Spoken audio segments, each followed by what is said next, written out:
Namanya Ghiz Khalifa, seorang pengusaha properti, penulis, politisi, pencipta lagu, pembalap motor, aktivis gerakan mahasiswa, dan orang yang mempunyai sosial yang tinggi, serta mempunyai nilai seni dalam berkarya, serta kemampuan lain yang masih bisa bercerita.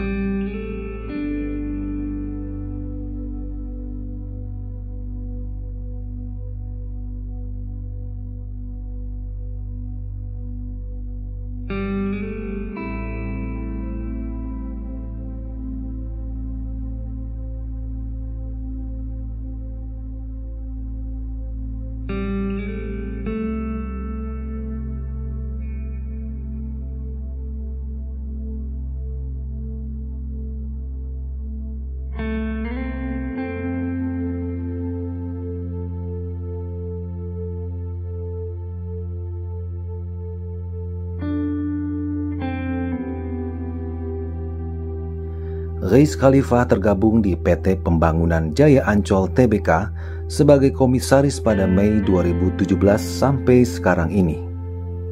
Konon Ghiz Khalifa adalah seorang pendobrak dari kebirokrasian. Di Ancol, siapa yang tidak kenal dengan seorang Ghiz Khalifa? Seorang yang humble dan sopan santun.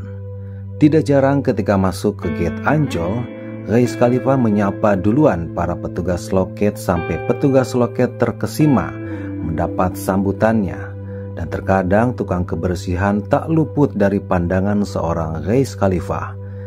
Tidak itu saja, hubungan dengan karyawan pun seperti anak sama bapak, bercanda, bercerita, dan tak jarang jadi tempat curhat.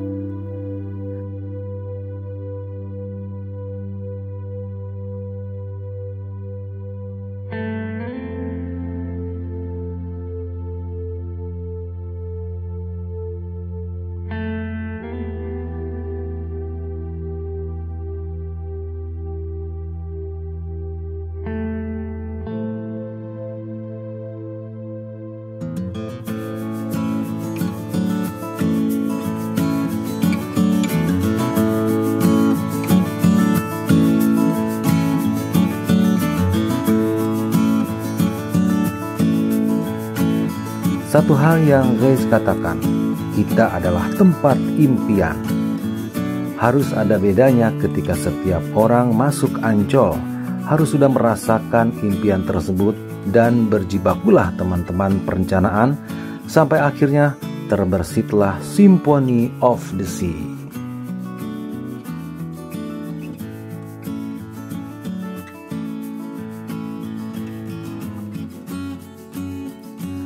Tulisan-tulisan beliau di media banyak yang menggelitik, dengan selerohannya membuat setiap pembaca tersenyum dibuatnya, dan juga berpikir dengan tulisannya tersebut. Ditemani dengan sebuah laptop, dimanapun Ghiz berada selalu jadi tulisan dan cerita. Pilihan Ancol dibuka atau ditutup adalah pilihan yang rasional. Kenapa rasional? Karena prokes kesehatan di Ancol itu yang paling terbaik di seluruh kawasan wisata di Indonesia. Kecintaan Ghiz terhadap Indonesia luar biasa.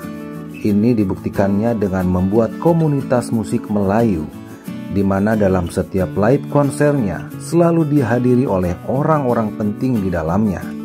Gubernur DKI Jakarta Anies Baswedan selalu hadir dalam setiap konser ini, dan konser ini sudah episode ke-10 berjalan dan selalu sukses. Datuk Menteri Besar Selangor Bapak Amiruddin Syahri,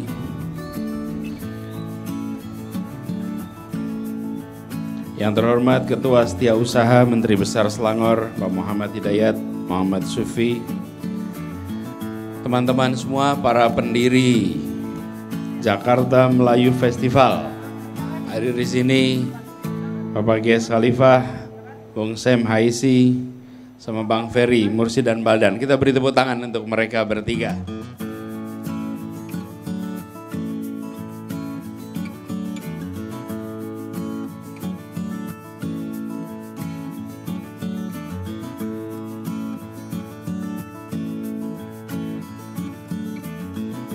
Bukan hanya itu saja, kecintaan Reis pada musik pop pun dibuatnya menjadi konser dan kecintaan Reis terhadap pasar seni.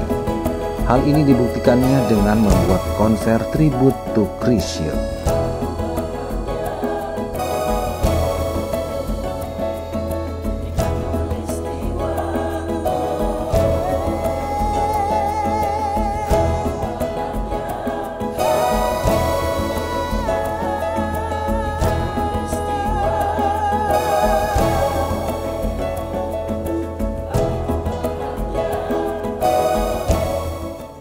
Di Ancol, Reis juga sebagai inspirator pembangunan Masjid Apung Ancol yang sampai sekarang dalam proses pembangunan.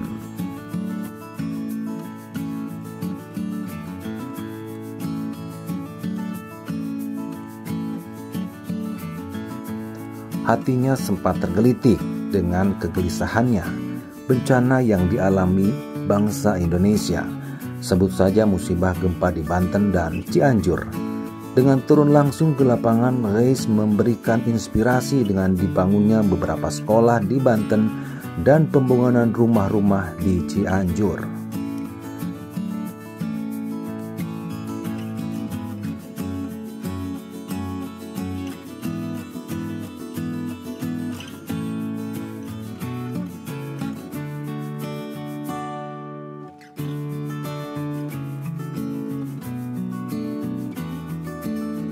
Berhenti di sini?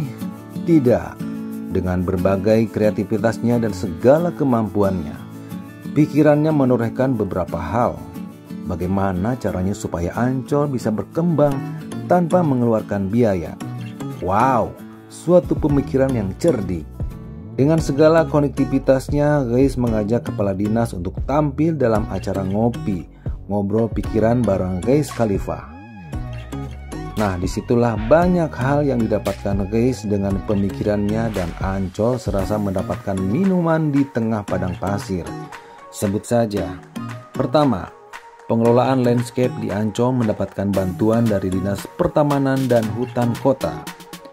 Kedua, pengendalian banjir di Ancol di backup oleh Dinas Penanggulangan Bencana Daerah. Ketiga, pembangunan pariwisata di Ancol dan Pulau Seribu dibantu oleh Dinas Pariwisata dan Ekonomi Kreatif. Keempat, pengembangan Sekolah Rakyat Ancol dibantu oleh Dinas Pendidikan. Kelima, pembangunan tanggul di Pulau Seribu dibantu oleh Dinas Bina Marga. 6. Lalu lintas di Ancol dan pengadaan bus listrik dibantu oleh Dinas Perhubungan.